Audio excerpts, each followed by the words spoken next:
भाई भानु जी, आदरणीय गोयल साहब, सभी सम्मानित नेतागण और कोटा देहात से कांग्रेस के हमारे साथीगण। साथियों, सबसे पहले उन तीनों आजादी के दीवानों के चरणों में नमन करता हूं, जिनको आज याद करके हम लोग यहां पर इकट्ठे हुए, जिन्होंने एक सपना देखा। वो सपना क्या था? वो सपना था कि हम चाहे आजाद भारत का सवेरा नहीं देख पाए, हमारा लहू बह जाए, हमें अपनी जान की आहुति, जो सर्वोत्तम बलिदान है, वो देना पड़ जाए, लेकिन आने वाली पीढ़ियों को, आने वाली नस्लों को, आने वाले समय में एक आजाद भारत का सवेरा हमारे आने वाली पीढ़ियां देखनी चाहिए, जहां हर व्यक्ति का मान सम्मान बराबर हो, जहां हर व्यक्ति का अधिकार बराबर हो, जहां हर व्यक्ति का देश के अंदर हिस्सा बराबर हो, संपूर्ण 36 कौम और सभी धर्म के लोग एक मंच पर बैठे, कोई किसी से बड़ा ना हो, कोई किसी से छोटा ना हो, कोई किसी से अगड़ा, कोई किसी से पिछड़ा ना हो। ऐसे सुनहरे भारत का सपना देखने के लिए सर्वोत्तम बलिदान देने वाले शहीद भगत सिंह जी, राजगुरु जी, सुखदेव जी को, उनके चरणों में मैं नमन करता हूं। और अपनी बात शुरू करने से पहले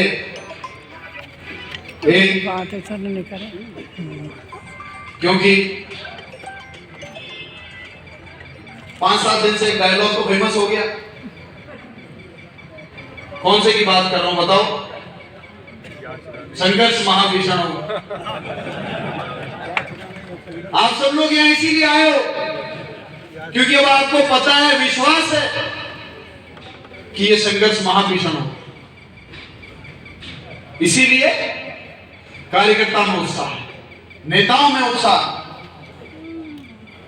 लेकिन आज देश की परिस्थितियों को देखते हुए 2 शब्द अभी मैंने 2-4 दिन पहले इंटरनेट पर गाड़ी में सफर करते हुए सुन रहा था, तो मुझे कुछ पंक्तियां अच्छी लगी, तो मैंने सोचा आपके साथ में साझा।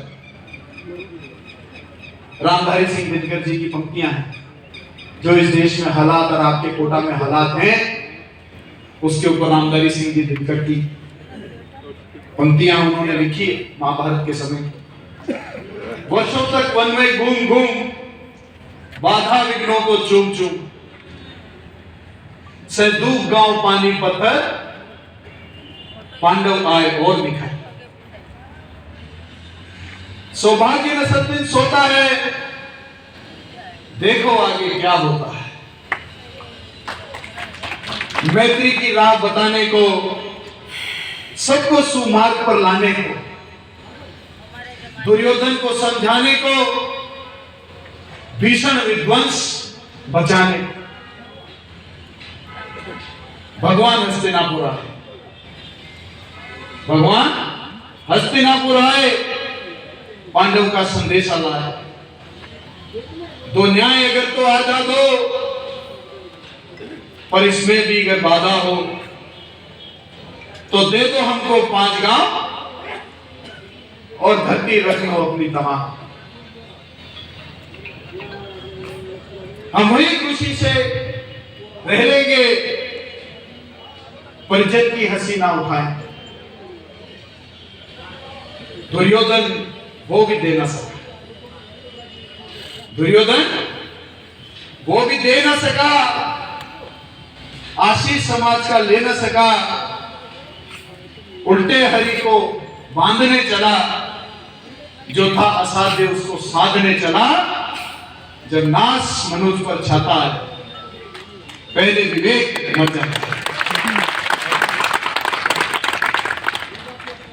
इस देश के हालात को देखकर, आपके कोटा के हालात को देखकर जब मैंने सुना तो मुझे लगा कि ये पंक्तियां आज हमारे देश की राजधानी और हमारी हाड़ौती की राजधानी इस कोटा शहर में ये पंक्तियां फिट हो रही। विवेक तो मर गया है। तब आप देखिए कि लोकतंत्र के आधारशिलाओं को हिलाया जा रहा है, जिसके लिए इन शहीदों ने बलिदान दिया। अनेक लोगों ने अंग्रेजों की जेलों में फांसियां खाई। वीर स्वतंत्रता सेनानियों ने अपने प्राणों की आहुति दे दी। आज वही लोकतंत्र, वही आजादी खतरे में है। आज आप देख रहे हैं दिल्ली के मुख्यमंत्री जी को जेल में डाल दिया। झारखंड मुक्ति मोर्चा वाले मुख्यमंत्री जी को भी जेल में डालने की कोशिश हुई। कांग्रेस के खाते सीज कर दिए गए। हर व्यक्ति जो जनता की आवाज रखने का दम रखता है, जो देश के लोगों की बात को सर्वोच्च सदन में उठाने का दम रखता है, जो जनता का नेतृत्व करने का दम रखता है, वो कोई विचारधारा, कोई पार्टी, कोई व्यक्ति हो, उनको तोड़ने का काम किया जाता है। किया जा रहा है कि नहीं किया जा रहा? मैं सुन रहा हूं कि कोटा में एक दफ्तर ही सेट हो गया है। वो कोटा में लोगों को धमका रहे हैं कि देखो खाना खाएंगे, गड़बड़ करी तो ताको पढ़ानो कमजोर पुरानो प्लाट से गुडवा ये बात हो रही है कि नोरी बताओ, सत्य बोलो। हर व्यक्ति के साथ में ये मॉडल दिल्ली से चला है और दिल्ली से चलता चलता आपके कोटा में इस मॉडल का सदुपयोग पूरी तरीके से किया जाता है। लेकिन मैं समझता हूं कि बहुत दिनों से कोटा बूंदी पार्लियामेंट के नेताओं को एक इंतजार। मेरा सौभाग्य है कि आप लोगों ने सर्वे में मेरा भी नाम भेजा। ये मेरा सौभाग्य है, मैं आपको धन्यवाद देता हूं। लेकिन जब देश में ऐसे हालात हों तो मैं हिंडोली को छोड़ नहीं सकता। जिन्होंने 3 बार मुझे निरंतर हर बार 15,000 का मार्जिन बढ़ा कर जिताया,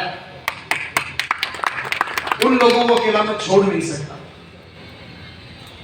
और पूरी कांग्रेस पार्टी दिल्ली से लेकर, जयपुर से लेकर, हाड़ौती से लेकर ये दिमाग लगा रही थी कि धुआंधार चुनाव कौन उठाए। आप सब जो कांग्रेस के नेता यहां पर आए, अपने दिल पर हाथ रखो, अपने दिल पर हाथ रखो कि ये फैसला सही था कि नहीं था। कई बार कैंडिडेट आते हैं, दिन में 4-4 घंटे आज विश्राम करते हैं चुनाव के समय, और कार्यकर्ताओं को लगता है यार इनकी खुद की इच्छा शक्ति नहीं है तो हम जिनके लिए दौड़ रहे हैं वो तो सो रहे हैं। ये कैसा चुनाव हो रहा है? ऐसी परिस्थितियों से इस पार्लियामेंट के कोटा बूंदी जिले के नेता हताशा महसूस कर रहे हैं, और इसलिए आज ये जनसमूह, ये उत्साह देखने को मिल रहा है कि ये बहुत दिनों से भरे बैठे हैं। 2-2 हाथ करने की इच्छा है इनकी गलियों में, इनके वार्डों में, इनकी पंचायतों में जो भारतीय जनता पार्टी का नेता फूल के घूम रहा था, उसके साथ 2-2 हाथ करने की इनकी बहुत दिनों से इच्छा है। पर देश दुनिया में देखो, डर्बी जब होती है तो डर्बी की एक रेस में 20 से 30 घोड़े दौड़ते हैं। 25,000 जनता होती है, उनका दाव केवल 3 या 4 घोड़ों में लगता है। क्यों? क्योंकि संभावना उन 3-4 घोड़ों की जीतने की सबसे प्रबल होती है। ये सब दाव लगाने आए, जीतने वाले घोड़े पर दाव लगाने के लिए आए।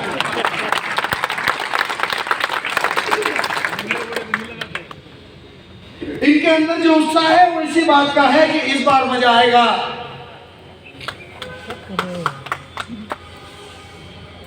और पहले तो बुलाए भी इतने लोग नहीं,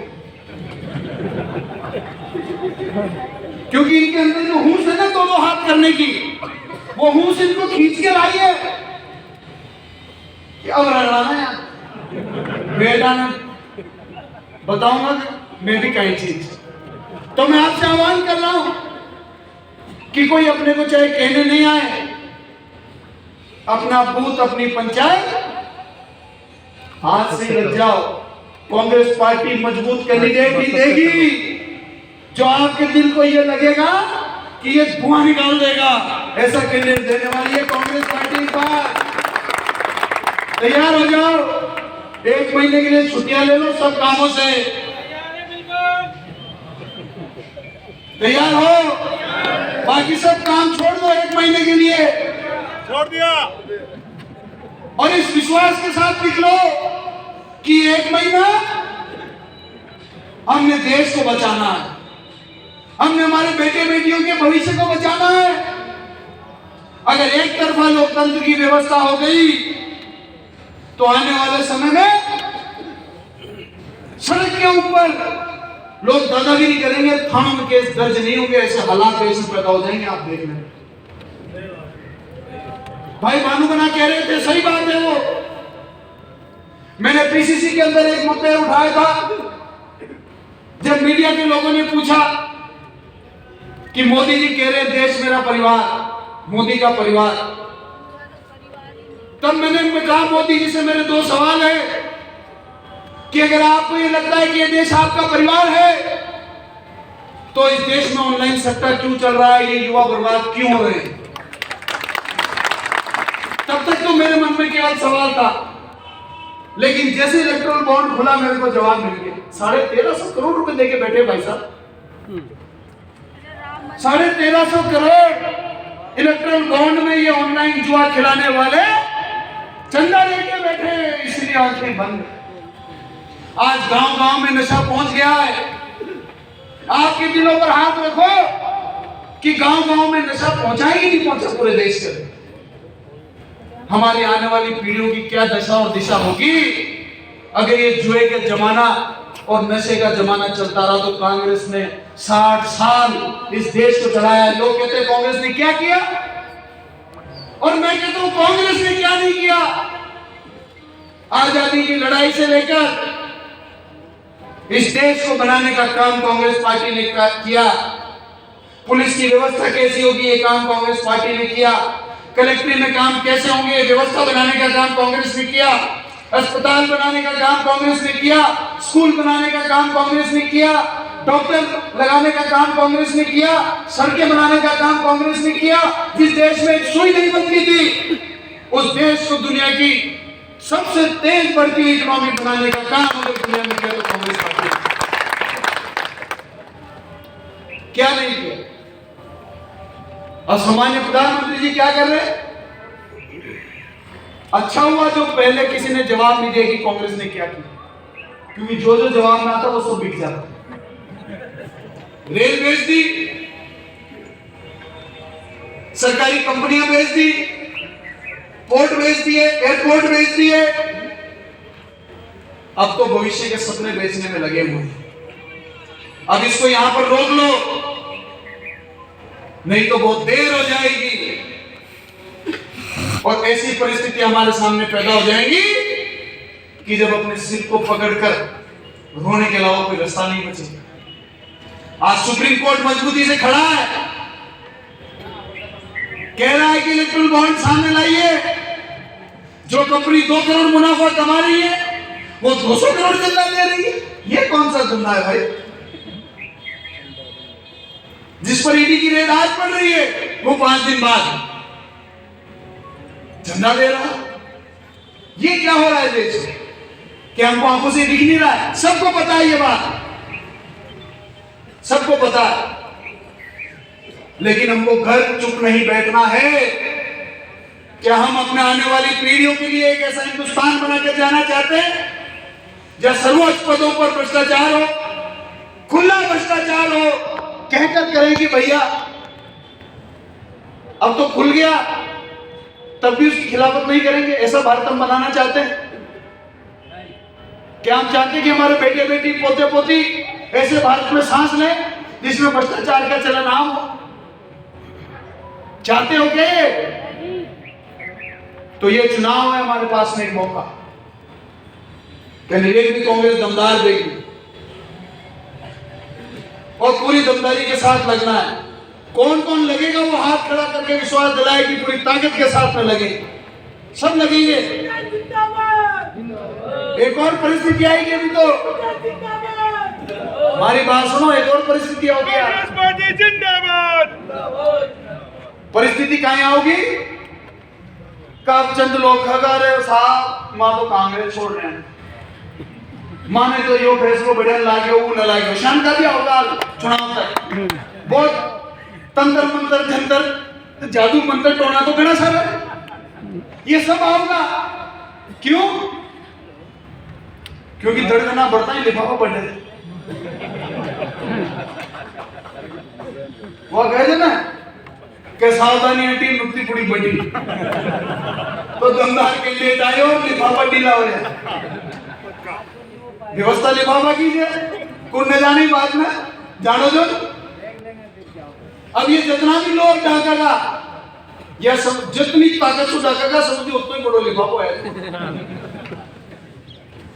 अब लोगों का अचानक कांग्रेस से थोड़ी समस्या हो जाओगी, क्यों चुनाव टाइट हो कौन फिर वन बायना में लगा रहे ना साहब मैं तो जिसू मां को अटक मन कोई ना मैं तो मोदी जी प्रभावित अचानक ही हो गया।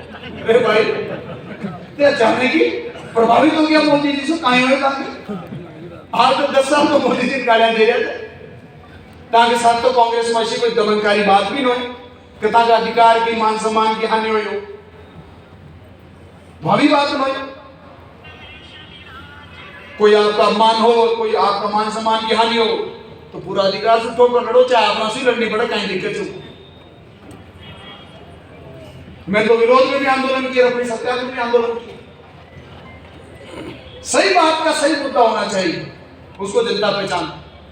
तो मेरा तो एक ही कहना है कि ऐसे लोग जो कांग्रेस छोड़ के जाए ना, उनको और तो कुछ कर नहीं सकते, जाएगा जो तो जाएगा, लेकिन उसका नाम लिफाफा हम जरूर लगते हैं। उनको आगे से नाम से नहीं बोलना, उनको एक ऐसा आवाज लिफाफा जी आओ, अरे बना दो लिफाफा जी बना ली, अरे भाई लिफाफा जी आए थे जरा चाय वाई बनाओ। तो ये जो अब पलटेगा ना वहां को नाम लिफाफा रख दीजिए परमानेंट, यह ध्यान रखिए, क्योंकि होंगे ये खोड़िया।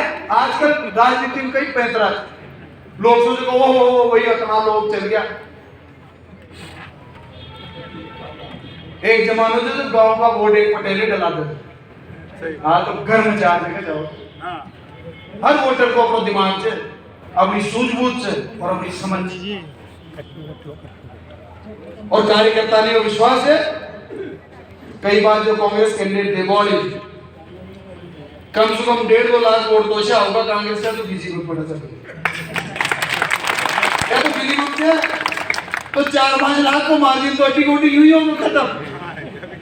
अब तो अपनी परसेंटेज बढ़ाओ, कांग्रेस का वोटर की 90% वोट दिलाओ, जहां कांग्रेस को बूथ से असली नेता कार्यकर्ता उसे जो कांग्रेस का बूथ पर 90% वोट दिला, जवाब दो के साथ ये देखो या कांग्रेस को बूथ ने 90% पोलिंग कराई, या ना कांग्रेस का वोट जो साहब 45 हुए थे, सो रह जाएगा अपन 800 लाख जाओ और 90% कांग्रेस का वोटर की वोट कराओ। फिर वो कह रहे जो काहे लाखा की बात कर रहे थे, कोई कह रहे थे 4-5 लाख सी, उल्टी न पड़ जाओ बात। गिनती वोटा की हो से बाता की नो। साथियों, मैं आज